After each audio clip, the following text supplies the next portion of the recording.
తరతరాలుగా పేదల అణచివేతలకు భాగంగా పాలగాయర్లకు వ్యతిరేకంగా సాగే పోరాటాలే తిరుపతి గంగ జాతరని సిపిఐ జాతీయ కార్యదర్శి నారాయణ అభివర్ణించారు.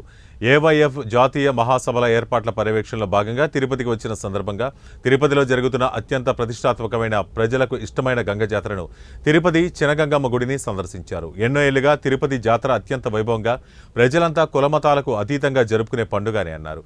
పేదలంతా భక్తిభావాలతో చూస్తున్నారు, కానీ దీని చరిత్ర పాలక వర్గాలకు వ్యతిరేకంగా జరిగే పోరాటంగా గంగ జాతరను చూడాలని ఆయన అన్నారు.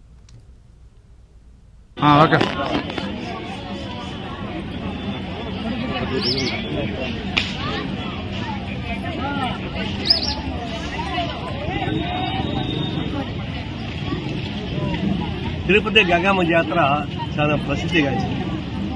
ఈ ఊరిలో ప్రతి ఇంటికి 5 మంది 10 మంది చుట్టాలు.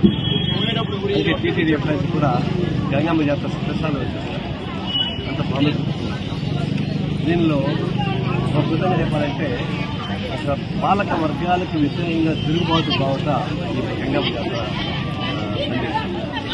ఒకప్పుడు పాలక వర్గాలు సామాన్య ప్రజానికి గట్టి వేడుకుంటారు, వాళ్ళు కూడా వినేవారు కాదు.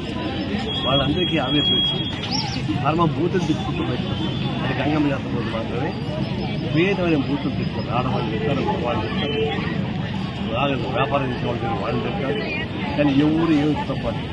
ఎందుకంటే వాళ్ళకి సంవత్సరం మొత్తం మీదగా ఆవేశం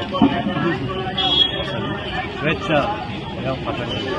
దీనివల్ల ఏంటంటే పాలక వర్గాలకు వ్యతిరేకంగా చేసే విద్యుత్ గంగమ్మ జాతర.